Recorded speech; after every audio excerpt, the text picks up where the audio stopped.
I still remember the exact sound of laughter. It was not loud nor scandalous. It was short, dry, almost too polite. We were sitting in the living room on an afternoon too ordinary for what was to come next. My daughter-in-law crossed her legs carefully, smiled sideways, and said, as if commenting on the weather, that I'd been a little confused lately. The word was suspended in the air. Confusing. She repeated with feigned delicacy. Before I could answer, my son laughed. He laughed as if agreeing. He laughed as if closing the subject. At that moment, I felt something strange in my chest, but I couldn't name it. It wasn't anger yet, nor sadness. It was a displacement, as if I had been pushed out of the conversation without realizing it. I looked at the two of them waiting for some compliment, maybe an explanation, I'm kidding. Nothing came. My son avoided my eyes. My daughter-in-law kept her smile, satisfied, as if she had just placed a piece in the right place on an invisible board. I thought about retorting. I thought about listing everything I had done that week, every bill paid, every commitment fulfilled, every detail remembered accurately. But something silenced me. Maybe tiredness. Perhaps the shock of realizing that without warning, I had been demoted to the condition of someone who needs to explain himself for existing. I swallowed the answer and forced a weak smile, one of those that only serve not to spoil the environment. It was then that the phone rang. The device was on the coffee table, vibrating slowly. The name of the bank appeared on the screen. My first thought was automatic. Some mistake, some confirmation, nothing important. I picked up the phone calmly, still feeling the weight of that laughter echoing inside me. I answered. On the other side, a formal, trained voice who began by asking to confirm my data, full name, date of birth, address. I answered everything clearly. I've always liked order. The voice continued, now more careful, as if treading on sensitive ground.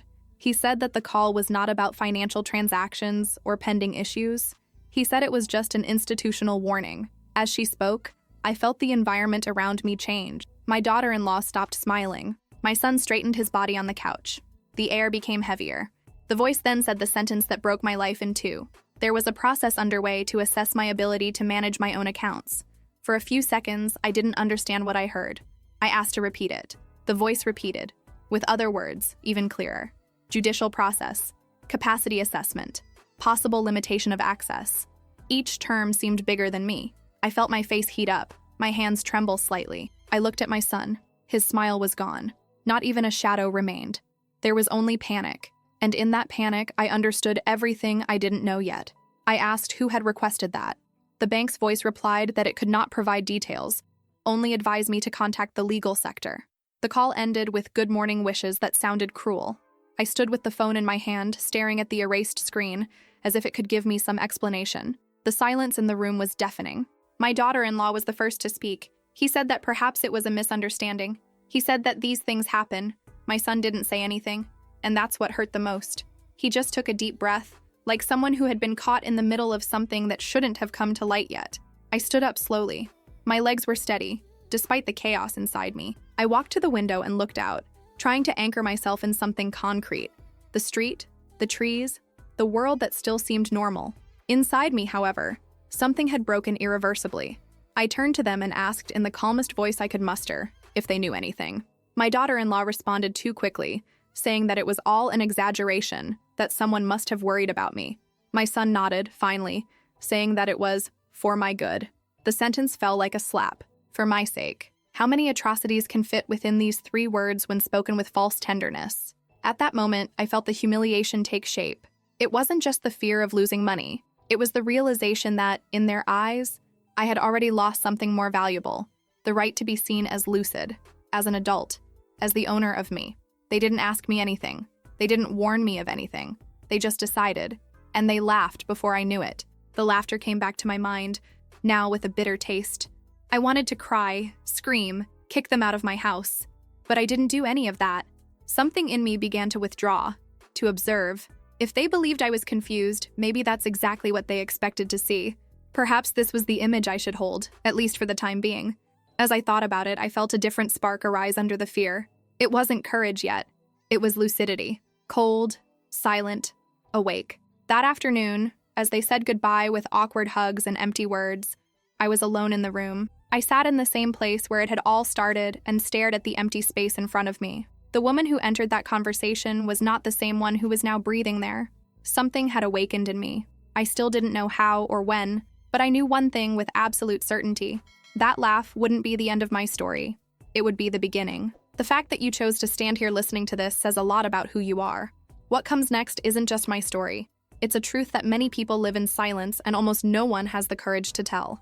If you believe that stories like this deserve to continue to be heard, sign up. That's how you help me keep these truths alive. The phone felt heavier in my hand after the call ended. I stared at the faded screen for a few seconds, as if it could light up again and undo everything that had been said. My heart was beating at a strange pace, not fast, but too firm, as if it was preparing for something bigger. I placed the device on the table with excessive care, trying to keep my composure in front of them. I didn't want to give them the spectacle they might have expected. The first thing I did was take a deep breath. I inhaled slowly, as I had learned years before, when I had to go through other difficult times alone. The difference now was that the danger did not come from outside. He was sitting on my couch, using familiar faces and soft words. I felt a chill run down my back as I realized that this call had not been a mistake, nor an isolated scare. That was part of something in progress. My daughter-in-law stood up and started talking too much, explaining what no one had asked. He said that banks exaggerate, that lawsuits are sometimes opened preventively, that nowadays anyone over a certain age becomes the target of protocols. The word age was suspended in the air, loaded with judgment. I watched her every gesture, every calculated pause, every quick glance in my son's direction, as if seeking silent approval. My son continued to sit, with his hands clasped together, his eyes fixed on the floor. That hurt me more than any words. I knew him from the first cry, from the first insecure steps. He recognized each of his expressions, including that one, guilt mixed with relief. The guilt for having discovered it ahead of time, the relief that finally something is in motion. It was there that I realized that that call was not the beginning for them. It was just a detail off the script. I asked directly if there was anything else I needed to know. My voice came out firm, despite the inner turmoil. My daughter-in-law responded quickly, saying no, that everything would be resolved soon, that I shouldn't worry. My son nodded again, repeating that it was to protect me. The insistence on that phrase began to sound like an over-rehearsed justification. Those who protect do not hide. Those who protect do not laugh. I went to the kitchen to get a glass of water. My movements were slow but calculated. I needed time to organize my thoughts, so as not to say something that could be used against me later. As I filled the glass, my mind worked nonstop. A lawsuit does not come out of nowhere. Someone had to sign papers, present arguments, maybe even reports. Someone had to paint me as incapable. And this someone knew me intimately. I went back to the living room and sat down again. I observed my house, each object in the exact place where I always left it. That order was the silent proof of my lucidity, of my autonomy. Still, I understood that none of that mattered if the narrative constructed was different. It was enough to look confused. It was enough for others to believe. For the first time, I felt afraid not of what was happening, but of what could still happen without me realizing it. My daughter-in-law suggested I rest, saying I looked tired. The comment was accompanied by a condescending smile that made me grit my teeth inside. My son agreed, saying that I had exalted myself too much. Exalted. I had barely raised my voice. The strategy was clear, to push me to the place of fragility, of instability, of the woman who needs to be spared from decisions. I nodded silently, not because he agreed, but because he was learning. When they finally left, the house was eerily quiet. Not a quiet silence, but a silence of alertness. I locked the door and leaned my back against it for a few seconds. My hands trembled now, free from the effort of appearing calm. I let the fear come, but I didn't allow it to overwhelm me. I needed him. Fear sharpens. Fear teaches. I picked up the phone again and looked at the call log. Bank, time, duration. That was the first proof that something concrete was happening. I sat down at the table and began to write down everything I remembered. Words used, tone of voice, their reactions. Every detail mattered. If they wanted to turn me into a confused woman, I would do the opposite. I would become attentive, meticulous, relentlessly aware. That night, I hardly slept. I lay there, staring at the ceiling, reliving every second of the afternoon. The laughter, silence, the connection, and above all, my son's look when he realized that I knew. There was no love there. There was calculation. It was painful to admit this, but also liberating. Because from that moment on, I stopped expecting protection. I started to plan defense. And quietly, I began to prepare for the war they believed they had already won. The next morning, I woke up with the uncomfortable feeling of being watched, even though I knew I was alone. The house was too quiet, as if it had held its breath during the night. I stood up slowly, respecting each step, not out of weakness, but out of caution. I needed to keep control, especially over myself. Any gesture out of place could become evidence against me in a story I hadn't written. I prepared the coffee as I always did, measuring the water, choosing the right cup, repeating rituals that have always anchored me. As the coffee passed, I thought of the phrase my son had repeated so many times the day before. It's for your good. The more I revisited her, the more she lost her tone of care and gained contours of menace. It was a comfortable phrase for those who decide for the other, especially when that other begins to be treated as incapable. They arrived at the end of the morning without warning. The key turning in the lock caused me a startle that I was annoyed to feel. My daughter-in-law entered first with that controlled smile, as if she were entering a doctor's office and not the house of someone who had just been betrayed. My son came right behind, too serious for someone who said he was just worried. Neither of them asked how I was. They just sat down. My daughter-in-law took the floor almost immediately. He said that they had talked a lot the night before, that they were worried about me, that the call from the bank had only been a warning. He spoke slowly, choosing each word, as if he were explaining something complex to a child. He said that I was forgetting appointments, repeating stories, confusing myself with dates. I listened to her in silence, mentally writing down each accusation. None were true, but they all sounded plausible if said with sufficient conviction. When I tried to answer, my son interrupted me. He said I was getting defensive, that this was a clear sign of stress. The comment hit me like an invisible slap. It was not the content, but the naturalness with which he assumed the role of evaluator of my behavior. That was no longer my son talking to me as a mother. It was someone who had already decided who I was in that narrative. I then asked when they had decided to start this process. My daughter-in-law looked away. My son cleared his throat. They said that there was no specific when, that everything was happening little by little. They said that doctors had been consulted, that advice had been followed. I realized there that there were pieces that I still couldn't see, people I didn't know, conversations from which I was excluded, my life being discussed in rooms where my voice didn't enter. The cruelest thing was the tone. There was no anger, no aggressiveness, just an icy calm, as if all that was inevitable, as if I were a problem to be solved efficiently. My daughter-in-law talked about safety, about prevention, about avoiding hasty decisions on my part. My son nodded, always nodded. He had learned to agree so as not to take direct responsibility for anything. At some point, I realized that it didn't matter what I said. My every word was analyzed not by meaning, but by behavior. If I got excited, I would prove that I was unstable. If I kept quiet, I would confirm that I was confused. It was a perfect trap. It was then that I did the one thing they didn't expect. I agreed. He said that maybe they were right. He said I was tired. I saw the relief pass too quickly over their faces. From that moment on, the conversation changed. They relaxed. My daughter-in-law smiled more freely. My son leaned back on the couch. They began to talk about next steps, evaluations, temporary adjustments. Temporary. The word sounded false, but I accepted it. On the outside, she seemed resigned. Inside, every cell of mine was awake. I was learning the game while they believed they were winning. When they left, I didn't feel the same despair as the day before. I felt something different, more dangerous. Clarity. They were sure I was fragile. They were sure that I would not react. They were sure they were protecting me from myself. That certainty would be their mistake. Because while they repeated that all that was for my good, I began to understand that I would need to fight not to prove who I was, but to guarantee who I would still be. It took me a few days to realize that my house was no longer completely mine.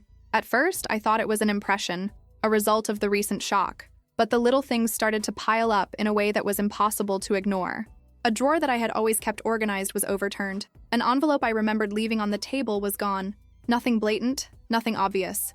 Just enough to make me doubt myself. And I knew that was the goal. I started to walk around the house more attentively, as if I were a visitor trying to learn someone's routine. Every object out of place seemed like a silent warning. When I asked my son if he had touched some papers, he replied too naturally, saying that maybe I had changed places myself and didn't remember. The phrase was accompanied by a pitying, almost trained look. That made me nauseous. My daughter-in-law started to appear more often. He said he came to see if I needed anything, but he never asked before opening cabinets or rearranging things. One day, I came to the kitchen and found my medicines separated in a box that I had never used. She explained that she was just making it easier for me. I thanked him, in a low voice, as I mentally jotted down another crossed limit. The worst thing was the constant feeling of surveillance. Phone conversations got shorter because I didn't know who might be listening. I started to close the door of the room carefully even during the day. The house I had built, maintained and protected for so many years now, felt like a forcibly shared space, where my decisions were seen as risks to be controlled. I also noticed that some accounts had been redirected. Mail that had always arrived in the mail began to disappear before I saw it. When I questioned, my son said that it was better to centralize everything to avoid confusion. Confusion. The word has become an excuse for any invasion. Every time I heard it, I felt a part of my autonomy being torn away with cruel delicacy. There was a specific moment that marked me. I looked for an old document, something simple, and I didn't find where it had always been. When I asked my daughter-in-law, she replied that she had kept it in a safe place. The safe place was not known to me. There, I understood that my house no longer obeyed my rules. There was a new hierarchy, and I was on the last rung. Despite everything, I continued to maintain the appearance of fragility. I sighed more than necessary. I asked repeated questions on purpose. I let them believe they were in control. It was humiliating, yes, but also strategic. Every step they took inside my house revealed more about the plan they were executing, and I needed information, not premature confrontations. At night, when I was finally alone, I would sit at the living room table with a notebook hidden inside an old book. There, I wrote everything. Schedules, visits, objects moved, phrases said. Writing gave me a sense of power that I didn't feel during the day. It was there that I recovered my voice, albeit in silence. The house seemed smaller now, but I was bigger inside it. Each invasion reinforced something in me that I had forgotten existed. I wasn't just the woman they tried to control. I was the woman who knew every corner of that place, every story behind every wall. They thought they were surrounding me. Little did they know that they were teaching me exactly where to attack when the time came. In the days that followed, the fear changed shape. It was no longer just the fear of what my son and daughter-in-law were doing behind my back, but something more insidious, more intimate. It was the fear of starting to believe them. I would wake up some mornings with a strange feeling, mentally reviewing the previous day, trying to make sure I remembered everything correctly. This constant exercise, this need for confirmation, began to tire me more than any discussion. I found myself revisiting old memories, looking for faults where there had never been. Had I really paid that bill? Did I make that appointment? Or did I just think about doing it? They were small, banal doubts, but they gained a disproportionate weight when added to the attentive gaze of my daughter-in-law and the calculated silence of my son. I knew that everyone forgets things. Still, every normal lapse now felt like an accusation. There was an afternoon when I spent long minutes looking for the glasses that were, as always, over my head. When I finally found them, I felt a tightness in my stomach that didn't match the situation. The thought came too quickly. What if they are right? That scared me deeply. Not because of the possibility of forgetting, but because of the ease with which doubt had settled inside me. I began to observe my own behavior with excessive rigor. I analyzed my sentences before saying them. I was careful not to repeat myself. I avoided commenting on stories from the past. I was policing myself all the time, as if I was under constant scrutiny. Living like this was exhausting. The house, once my refuge, had become a stage where I needed to represent lucidity to an invisible audience. At night, lying in bed, my mind did not rest. I thought about everything I had built alone after being widowed, how I had always been organized, responsible, firm. None of these truths seemed to matter in the face of a narrative repeated with sufficient conviction. I began to understand that the greatest danger was not the lawsuit, nor the bank, nor the lawyers. It was to allow them to take away from me the confidence in my own mind. At times, I felt like calling old friends, asking for confirmation, hearing from someone that I was still me, but I hesitated. I didn't want to look weak, nor spread something that could come back distorted. The isolation began to weigh on me, and I understood that he was also part of the plan. A lonely person doubts himself more easily. A person surrounded but discredited doubts even more.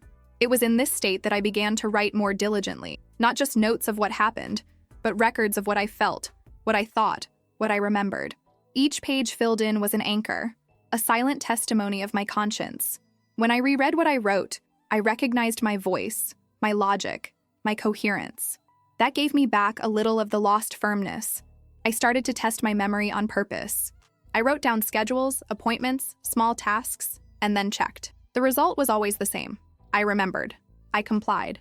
I was there, whole. This realization gave me relief, but also anger. Anger at realizing how much I almost let myself bend. Anger at understanding that doubt had been carefully planted, day after day. My son called one night, asking if I was okay, if I had taken the medicines, if I wasn't too tired. I replied sweetly, just as he expected. I hung up the phone with steady hands. I already knew. The fragility they saw in me was not real. It was a construction, and every construction leaves traces of those who built it. At that moment, something reorganized itself inside me. The fear still existed, but it no longer paralyzed me. It slowly turned into vigilance, attention, preparation. I didn't need to prove anything to them now. I just needed not to forget who I was. And above all, not to allow myself to be convinced otherwise. Because, from then on, I was sure of one thing. My mind was the last territory I would let be taken. It was on an ordinary afternoon that I found the first real fissure in that castle of lies. I was sitting at the living room table with a stack of papers that I managed to retrieve before they disappeared for good. Old bank statements, contracts, receipts, things that I have always organized with almost obsessive care. My hands were calm, my heart too. This was not a desperate search. It was a verification. At first, everything seemed normal. Correct dates, compatible values, recognizable signatures. For a moment, I even thought that maybe I wouldn't find anything concrete, just sensations. But then I saw a detail too small to catch the attention of someone inattentive. A permit registered on a day when I knew, with absolute certainty, that I was out of town. It was not a vague memory. I had proof, photos, a hotel receipt kept by old habit. My stomach contracted, but not from fear. Confirmation. That was not forgetting. It was something done without me. I went back to the document, reread it carefully, analyzing each line. The signature looked like mine, but there was something too rigid about it, like an attempt at imitation. Whoever did that believed that I would not notice. Or worse, I believed that even if I noticed, no one would believe me. I continued to rummage through the papers more closely. Another detail emerged, then another. Small, discrete movements, diluted in time. Nothing that drew attention in isolation, but that together formed a pattern. The pattern of someone who was testing limits, moving forward little by little, confident that he would not be confronted. I felt a shiver run through my arms. That had been going on for longer than I imagined. I got up and went to the bedroom, where I kept old boxes. My heart was beating faster now, but my mind was sharp. I found old contracts, records from the time when my husband was still alive. I compared dates, values, clauses. It was then that the larger piece began to fall into place. Everything was linked to that ancient heritage, to that decision made years ago that was never fully accepted. I remembered the veiled discussions, the crossed comments, the silences that were too long. My son always believed that that money should be his. I had ignored it for years, believing that time had taken care of it. There was none. I had just given them room to plan. Betrayal was not born now. He just found the perfect moment to reveal himself. I sat on the floor of the room, surrounded by papers, feeling the weight of that discovery. I didn't cry. I didn't scream. I just took a deep breath, taking in the dimension of what was in front of me. That was no longer an emotional suspicion. It became something concrete, documentary, cold, and that, paradoxically, strengthened me. Emotions can be dismissed. Proof? No. I spent hours there, organizing everything in silence. I separated what was original, what seemed adulterated, what needed to be analyzed by someone who understood more than me. For the first time since the bank call, I felt something close to control. Not because the situation was simple, but because I now knew where I was stepping. The terrain had revealed itself. When I heard the front door open, I put everything away quickly and carefully. My son came in asking if I needed anything. I replied with a tired smile, saying that I was just tidying up old things. He seemed pleased with the answer. He didn't know that, at that very moment, the fragile image he saw was just a layer. Underneath, something far more dangerous had awakened. That night, as I lay down, I felt a different kind of exhaustion. It was not the fatigue of doubt, but the weight of certainty. From that day on, I was no longer just a woman defending herself from unfair accusations. I was someone who had found the loose thread of an old weave, and whoever pulls this thread needs to be prepared for everything that can collapse next. There were things that I never revisited on purpose, not out of pain, but because I believed that they belonged to a close time. That night, however, the past began to impose itself too strongly to ignore. I spread out on the table the old documents I found and stared at them as if staring at an old mirror, one of those that show more than we would like to see. Each roll carried decisions that I had made on my own, decisions that changed the course of my life, and apparently fueled quiet resentments for decades. Inheritance has always been the sore point. When my husband died, everything happened too quickly. Lawyers, signatures, deadlines. I was grieving, but lucid. I followed exactly what was in the will, something my son never fully accepted. He was young at the time, but old enough to understand values, to count figures, to feel wronged. We never discussed it openly. We prefer polite silence. Today, I understood that that silence was the fertile ground where everything grew. I remembered loose phrases said over the years, comments on what was fair, on the future of the family, on how certain decisions might have been different. At the time, I interpreted everything as passing sorrows. Now each memory rearranged itself like pieces of a cruel puzzle. What for me had been closure, for him had been the beginning of an account that he never stopped doing. I felt a deep sadness when I realized this, not only because of the current betrayal, but because of the realization that part of the relationship between us was built on something unresolved. Perhaps he always saw me not as a mother, but as someone who retained something he believed was his. This idea hurt me more than any lawsuit or legal threat, because money recovers. Trust, no. I continued reading, comparing old documents with the most recent ones. The same structure, the same institutions involved, the same legal terms reappearing with slight variations. Everything pointed to a plan that didn't come out of nowhere. It was a long-term project, patient, almost respectful in its coldness. They waited for the moment when my age could be used as an argument. They waited for time to work in their favor. At some point in the early morning, I had to stop. My body was tired, but my mind didn't want to rest. I got up, walked through the dark house, touching the furniture as if seeking confirmation of its own existence. That house was also part of the buried secret. Each wall had been paid for with choices I made on my own, with sacrifices no one else had made. And now they wanted to convince me that I wasn't capable of taking care of her. I sat down again and wrote for hours. Not just facts, but memories. Details that only I could know. Old conversations, dates, decisions. If someone tried to erase my version of history, I would make sure it was recorded. This was not just preparation for a legal defense. It was a rescue of myself, of the woman I had always been and who they were now trying to reduce to a convenient caricature. At dawn, I felt something other than fear and anger. I felt determination. The buried secret had come to light, and with it, a truth that was hard to accept. I was not just fighting an unfair process, but years of resentment disguised as care. Accepting this was painful, but also liberating. Because once the root of the problem was revealed, I knew exactly where I needed to act. When I heard the first sound of the house waking up, I closed the notebook and put it away carefully. The game had changed again. They believed I was tired, confused, adrift. Little did they know that while they were trying to push me into the past, I was using precisely that past to build my defense. And for the first time since it all began, I didn't feel trapped.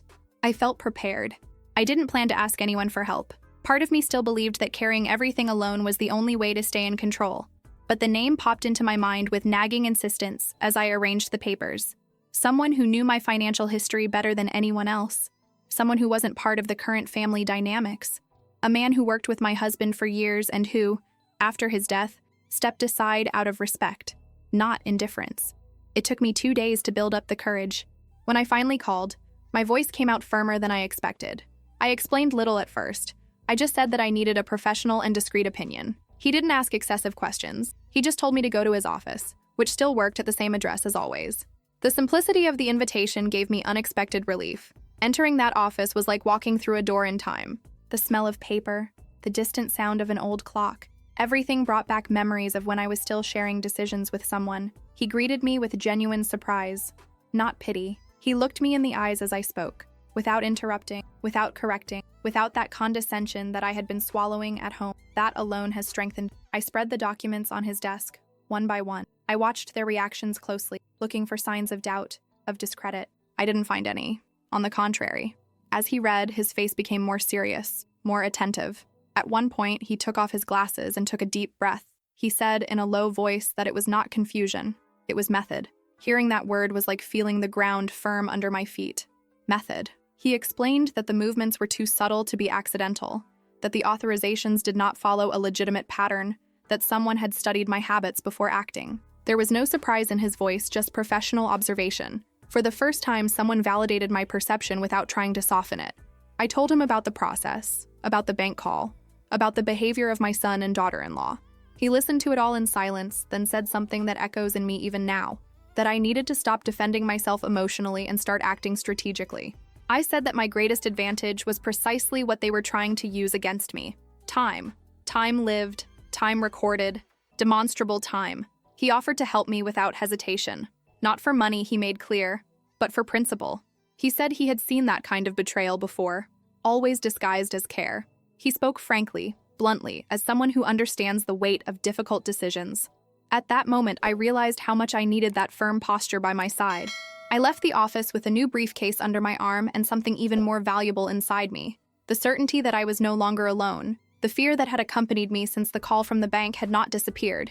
But now I shared space with something bigger: planning, clarity, direction. When I got home, I found my daughter-in-law sitting at the table, fiddling with papers she shouldn't be touching. She smiled when she saw me, asking if I had gone for a walk. I replied yes, that I needed air. She seemed pleased with the answer. I had no idea that this walk had changed the balance of the game. That night, I sat down with my notebook open, but I wrote less than usual. Not because he had less to record, but because there were now actions to take. The unexpected ally was not just technical support. It was proof that my lucidity was not something I desperately needed to prove. It already existed.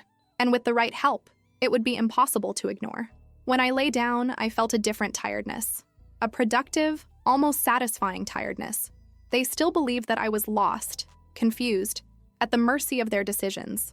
Little did they know that at that very moment, I had taken the first step out of the role of victim, and whoever changes roles also changes the ending of the story. The next day, I woke up with an almost uncomfortable clarity. Not that euphoric clarity of someone who believes that everything will work out, but the cold lucidity of someone who understands exactly where he is stepping. I knew that, from that point on, my every gesture had to be calculated. It was not enough to be right. I needed to look wrong. It was humiliating to accept this, but it was also the only way to buy time. I started with small concessions.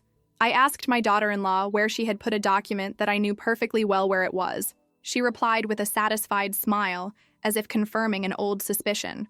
My son watched silently, attentively, as if he were evaluating my every reaction. I gave them what they expected to see: a woman who was a little lost, dependent, too docile to offer real resistance. I started asking for help with simple things. He asked for times that I already knew, confirmed appointments that were written down. Each request drew from them an air of superiority that was difficult to disguise. I saw the relief growing, the confidence inflating. The more fragile I looked, the more careless they became. It was a dangerous but necessary game. They needed to believe they were winning. Inside, however, I was more attentive than ever.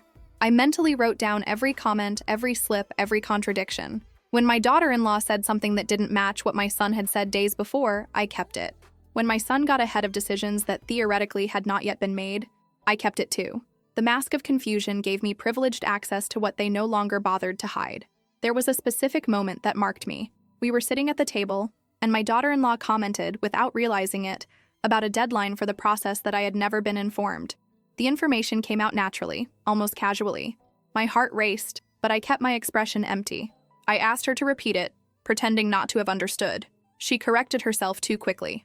The mistake was already made. At night, alone in the room, I recorded everything carefully. Every detail was one more piece. He did not write in a hurry, nor in anger. He wrote as if assembling a silent dossier.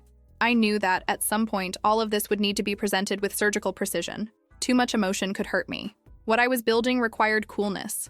I also started to make mistakes on purpose. He left objects out of place, confused unimportant schedules, repeated stories they had already heard. It was painful to play that version of myself, but I needed to be believed. The image of the confused woman made them relaxed. And relaxed people make mistakes. My son started to talk to me in an even more paternalistic tone. She asked if I had eaten, if I was tired, if I remembered taking the medicines. I responded with exaggerated gratitude, thanking him for taking care of me. Inside, each "thank you" sounded like a countdown. He didn't realize that while he felt in control, he was revealing himself. The hardest thing was to sustain it emotionally. Feigning weakness takes a heavy toll, especially when the betrayal comes from who you created. There were nights when I cried in silence, not out of fear of the future, but because of the distorted present I was living. Still, I knew that pain had a purpose. It was temporary. Unlike injustice, which is only perpetuated when it is not faced. As the weeks passed, their confidence became almost arrogance. They began to discuss important matters in front of me, carelessly. They talked about decisions, about strategies, as if I was no longer fully there. That was exactly what I needed. The woman they saw was frail. The woman I was, at that moment, was stronger than she had ever been. When I closed the notebook that night, I felt something close to calm. I was no longer reacting. I was driving. Feigning weakness had become my greatest weapon. And while they believed I was slowly disappearing, I quietly prepared to reappear in the only place where it really mattered, in the face of the truth. Everything started to speed up after they started to feel too safe. The false fragility I exhibited worked better than I anticipated. My son no longer minced words, and my daughter-in-law began to act as if the house was officially hers. Decisions were announced, not discussed. Dates came out of nowhere. Conversations took place in front of me as if I were just an old piece of furniture in the corner of the room. It was in one of these conversations that I realized how confident they were. They talked about evaluations, deadlines, meetings with lawyers, using terms that I should never have known if I was really unaware of the process. My daughter-in-law even commented too naturally that soon everything would be solved. The tone was one of early victory. I lowered my head, pretending not to understand, as each word was etched in my mind. I began to observe not only what they said, but how they said it. When they lied, they sped up their speech. When they felt in control, they relaxed too much. My son began to contradict himself on important details such as dates and guardians. One moment he said that the initiative had come from a doctor. At another, he spoke of legal recommendations. The inconsistency was subtle, but constant, and accumulated inconsistencies turn into evidence. My unexpected ally guided me precisely. He told me not to confront, not to question too much, just let them move forward. People who believe they have power tend to expose themselves. I began to allow small intrusions, just enough for them to feel comfortable. Each step of theirs was another thread that wrapped around his own neck. One late afternoon, my daughter-in-law blurted out something decisive. He commented on a document already signed that I had not even seen yet. She said this impatiently, as if she was tired of pretending. My heart raced, but I kept my gaze blank. I asked him to explain further. She realized the mistake too late and tried to correct it. It was no use. That sentence had already sealed something important. That night, I reviewed everything with almost obsessive care. I compared speeches, dates, versions. The puzzle now took shape. They had gone too far, confident that I would not notice. The trap was not something I had set on my own. They were putting themselves inside it, step by step, moved by the certainty that I no longer had the strength to react. I started collaborating a little more, just as they expected. He nodded, agreed, accepted suggestions. Each yes of mine made them bolder. The rush began to appear. They wanted to close everything soon, before anything could change. They didn't realize that haste was my greatest ally at that moment. Whoever runs, stumbles. My son started to treat the subject with uncomfortable lightness, as if it were already a page turned. He talked about the future, how everything would be simpler later. I listened to him attentively, feeling a mixture of sadness and coldness. He was no longer the boy I raised. He was someone willing to erase me politely. This realization hurt, but it also freed me from any guilt. There was a moment when I almost revealed everything. A strong, almost physical impulse to put all the cards on the table and demand explanations. But I resisted. I couldn't allow emotion to sabotage what I had been building so carefully. The truth needed to come out in the right place, in the right way, in front of the right people. The following week, I received confirmation that the hearing was near. Hearing the date was like feeling the final click of an invisible mechanism. The trap had closed. They believed that this would be the moment of my formal defeat. Little did they know that for me, it was the beginning of their exhibition. That night, I sat alone in the dark room and closed my eyes for a few minutes. I didn't ask for courage. I didn't ask for justice. I only asked for clarity until the end. I was no longer the confused woman they saw. I was the woman who had waited, watched, and recorded. And now, at last, she was ready for the confrontation that they themselves had provoked. After the date of the hearing was set, something changed almost imperceptibly, but definitively. Visits decreased. Calls have become shorter. The questions, more objective. There was no longer any interest in knowing how I was doing, only in making sure I wouldn't cause trouble. It was as if I had stopped being a person and became a stage in the process. I spent whole days practically alone. The house, once invaded, now seemed abandoned on purpose. I realized that isolation was also part of the strategy. A woman alone doubts herself more, feels smaller, more fragile. They hoped that silence would weaken me. They didn't know that I had already gone through worse silences in my life, and survived. I missed banal conversations, human voices that didn't carry ulterior motives. There were times when I thought about calling someone, anyone, just to hear another version of the world. But I resisted. I didn't want my story to be spread, distorted, used against me. The loneliness was harsh, but it also gave me room to think clearly. My son showed up only once that week. He said little, avoided my eyes. He said that everything was moving forward. The word sounded like a sentence. Walking where? For whom? I didn't ask. He seemed too uncomfortable to sustain any long conversation. That short visit confirmed what I already knew. He was prepared to lose me as long as he got what he wanted. At night, loneliness weighed more. The noise of the house seemed louder. Every pop, every creak. I would sit in the living room with the lights off, thinking about everything that was at stake. Not just money or autonomy, but the image that would be fixed on me in front of strangers. The fragile woman, the confused mother. I needed to be ready to dismantle this in front of everyone. It was during this period that I almost gave up. Not from the struggle, but from the idea that it was worth exposing everything. I thought about accepting an agreement, giving in partially, preserving the little relationship that remained. The temptation of comfortable silence was great, but it was enough to remember the initial laugh, the call from the bank, the invasion of my house, for the doubt to dissolve. To give in now would be to legitimize all that. I continued to follow my allies' instructions. I organized documents, reviewed notes, prepared my own timeline. Each night of isolation was transformed into preparation. While they believed I was withdrawing, I strengthened myself inside. Loneliness, when used well, becomes a focus. There was a day when I received a message from my daughter-in-law asking if I was feeling better. I replied with a few words, thanking him for his concern. She did not answer further. That confirmed something important. They didn't want proximity, they wanted remote control. And remote control is always more fragile than it seems. On the eve of the hearing, I sat up in bed and looked around the room. I thought about everything that had happened there, everything that this house had witnessed. I didn't feel afraid. I felt a deep tiredness, but also a strange serenity. I had done everything in my power. The rest would depend on my ability to stand my ground when all eyes were on me. That night, I slept little, but I slept. I dreamed of long corridors and doors that opened one by one. Upon waking, I understood the symbolism with almost cruel clarity. Isolation had fulfilled its role, but not what they expected. He didn't break me. He prepared me. What comes now is the hardest part of sharing, because this is where I lost more than security. I lost bonds that were never the same again. To speak of this means to publicly accept an emotional cost that still hurts, but which can no longer be hidden. If you've come this far with me, it's because you understand that silence also has a price. So sign up, not as a support for me, but as an act of preservation, so that voices like this are not erased when they dare to tell the truth.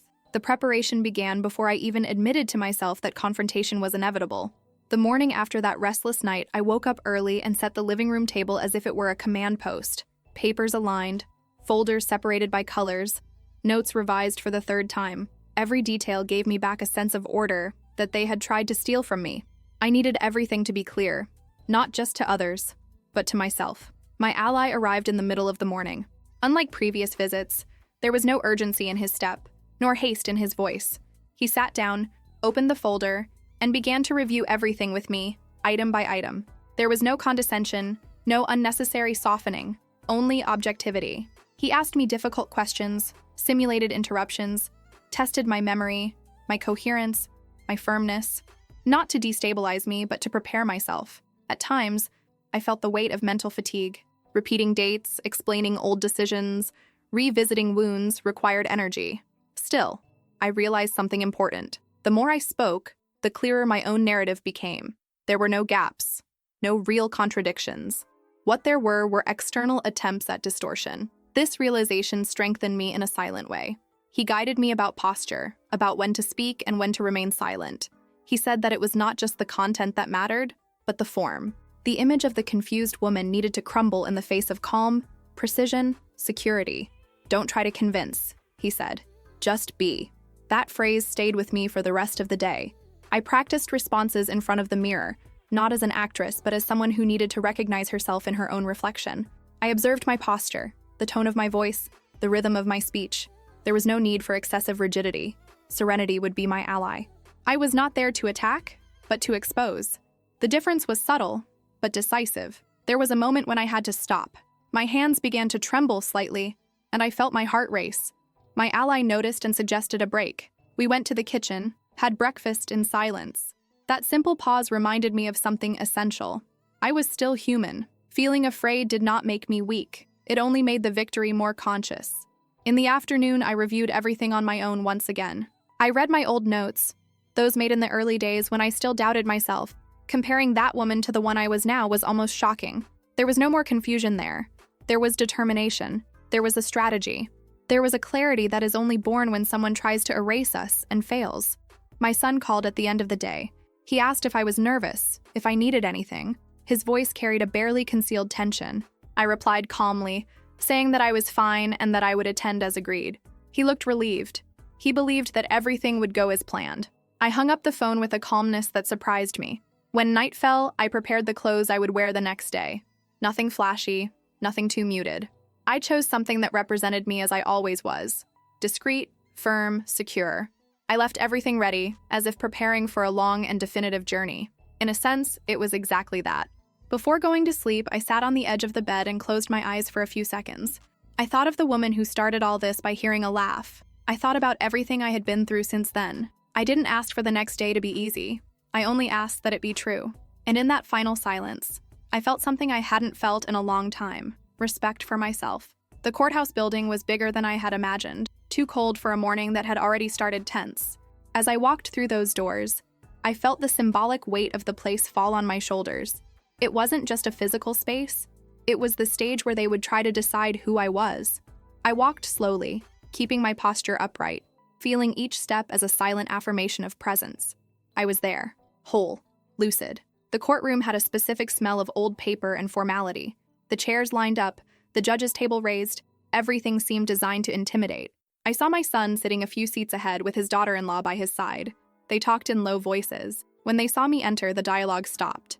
My son's gaze immediately averted. Hers analyzed me quickly, assessing whether I seemed fragile enough. I remained impassive. I sat next to my ally. He greeted me with a discreet nod, conveying more support in that simple gesture than any words could. I took a deep breath and observed the environment. Doctors, lawyers, people who have never met me, but who in a few minutes would believe they knew everything about me. The idea was almost absurd.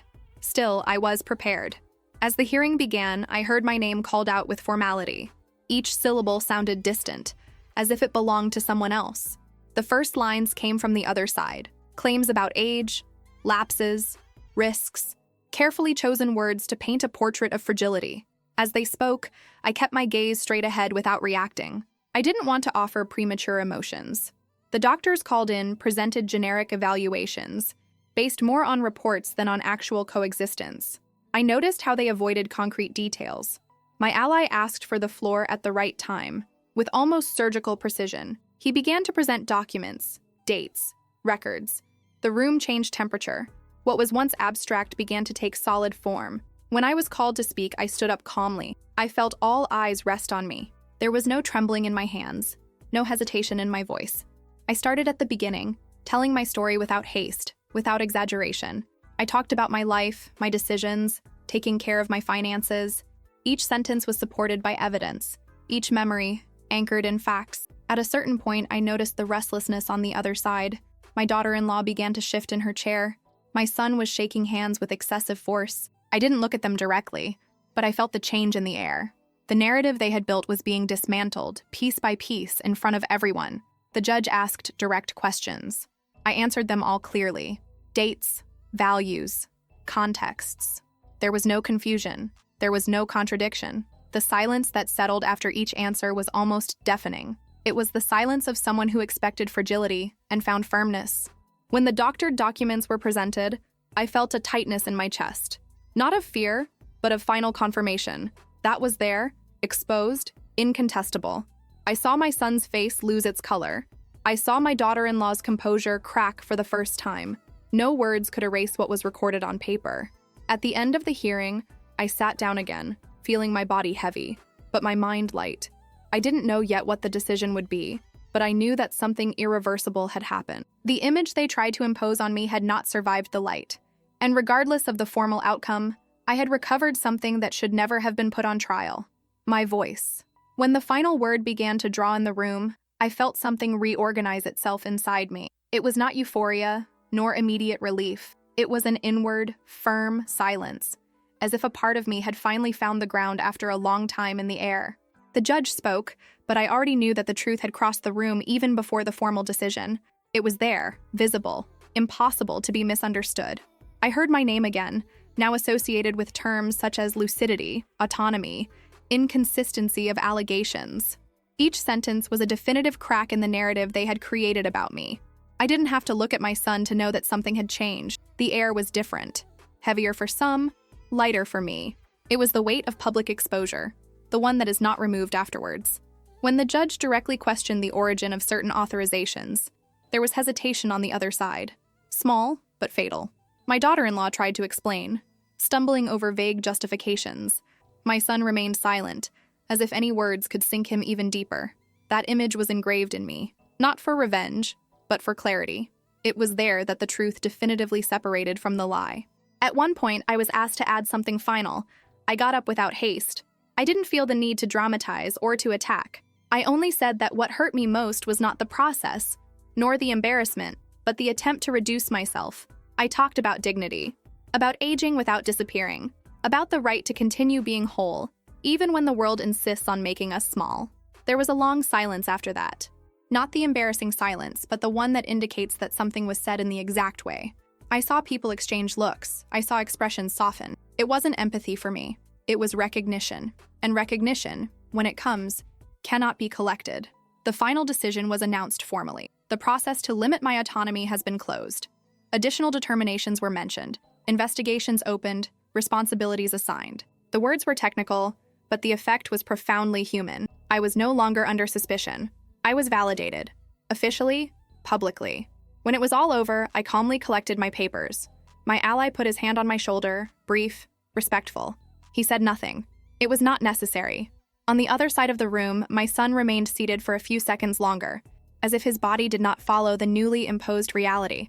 My daughter-in-law left first, rigid, without looking at me. That was also an answer. Outside, the air looked different. Colder, perhaps, but more real. I inhaled deeply, feeling the weight of the day finally descend on me. There was no joy. There was exhaustion, and mixed with it a new, irreversible firmness. I had crossed the point of return. My son approached, hesitant. I said my name as if testing unstable ground. I looked at him with the serenity of someone who no longer needs to prove anything. There was no apology. Not at that moment. Just an uncomfortable silence, full of things that would never be said. I nodded slightly and moved on. Some truths do not bring us closer.